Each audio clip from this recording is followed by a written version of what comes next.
সিরাজগঞ্জের বেলকুচি উপজেলা বিএনপির সাবেক সাধারণ সম্পাদক আব্দুর রাজ্জাক মণ্ডলের বহিষ্কারাদেশ প্রত্যাহার করা হয়েছে। 17 নভেম্বর সোমবার বিএনপির সিনিয়র যুগ্ম মহাসচিব অ্যাডভোকেট রুহুল কবির রিজভী স্বাক্ষরিত এক পত্রে তার বহিষ্কারাদেশ প্রত্যাহার করে প্রাথমিক সদস্য পদ ফিরিয়ে দেওয়া হয়।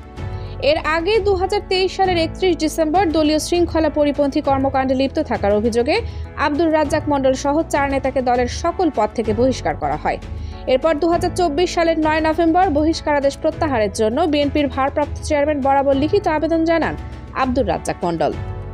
আবেদন করার 1 বছর পর তার বহিষ্কারাদেশ প্রত্যাহার করে প্রাথমিক সদস্য পদ ফিরিয়ে দেওয়া হয়। বিএনপি নেতা আব্দুর রাজ্জাক মণ্ডল বহিষ্কারাদেশ প্রত্যাহারের বিষয়টি নিশ্চিত করে বলেন, আমি দলের সাথে কোনো অন্যায় করিনি। আমাকে কেন বহিষ্কার করা হয়েছিল আমি নিজেই বুঝতে পারিনি। দীর্ঘ 23 মাস পর আমার বহিষ্কারাদেশ প্রত্যাহার করে দলীয় সকল পদবি ফিরে দিয়েছে বাংলাদেশ জাতীয়তাবাদী দল বিএনপির সিনিয়র যুগ্ম মহাসচিব অ্যাডভোকেট রুহুল কবির রিজভী। আবারও সত্যের জয় হয়েছে। আমি কোনো অপরাধ করিনি, সেটা প্রমাণিত হয়েছে। তারপরও দলের নিকট চিরকৃতজ্ঞ থাকবো আমার সম্মান পুনরায় ফিরে দেওয়ার জন্য।